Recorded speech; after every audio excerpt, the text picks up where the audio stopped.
আসসালামু আলাইকুম, কেমন আছেন সবাই? আজ আমি আপনাদের দেখাবো উহুদ প্রান্তের ভিডিও। আর এই সম্পর্কে বলবেন আমাদের টুরিস্ট গাইড ছিলেন আজিজ ভাই। তো চলুন দেখে নেওয়া যাক উনি কি বলেন এবং পুরো ভিডিওটিতে আমাদের সাথেই থাকবেন। আমার চাচাকে নিয়ে আসো আমার পাশে কি শাহিদা করবো তাই হবে জান্নাতের বাকি। তখন ওনাকে যখন সাহাবের এসে নিয়ে যেতে চাচ্ছে পাহাড় সত্যের সাথে রওনা দিচ্ছে। তখন আমার দুশো বসে আরো শুনলাম না পাহাড়টা সবাই নিয়ে পাহাড় সাথে চলে যাচ্ছে। প্রথম ওইখানে রাখেন ওনাকে যখন এখানে করবো তখন জিজ্ঞেস করতে কী কারণে যাচ্ছে। তো পাহাড় ওনাকে ভালোবাসে উনি পাহাড়কে ভালোবাসে, ওই জন্য এটা জান্নাতের জান্নাতি পাহাড় জান্নাতে যাবে।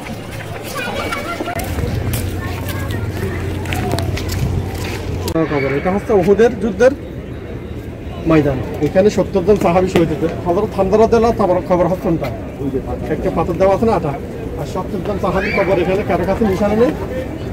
সবচেয়ে বেশি কবর হচ্ছে গর্তের ভিতরে, ঠিক আছে। মুসাব বিন উমর, আব্দুল্লাহ বিন মুতালিব, এখানে 3 জনের কবর হযরত হামজা রাদিয়াল্লাহু তাআলা। এখানে লেখা আছে, বাংলাতে লেখা আছে।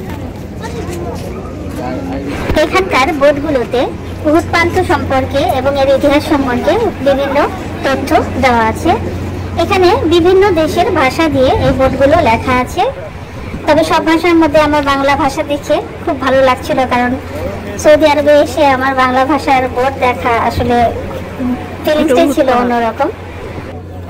আর এর সামনেই ছিল মসজিদে সুহাদা। এই মসজিদটা উহুদ যুদ্ধে শহীদদের স্মরণে তৈরি করা হয়েছিল। আর জান্নাতি পাহাড় এই যে সামনে। তো আমরা চলে যাচ্ছি। দূরে ওই যে সাদা রঙের আল্লাহু লেখা ছিল, যেটা আমার ক্যামেরাতে আসছিল না, কিন্তু দূর থেকে খালি চোখে দেখা যাচ্ছিল। এটা সামনের অংশ মসজিদে সুহাদার। আর আশেপাশের পরিবেশ ছিল খুবই সুন্দর, চমৎকার।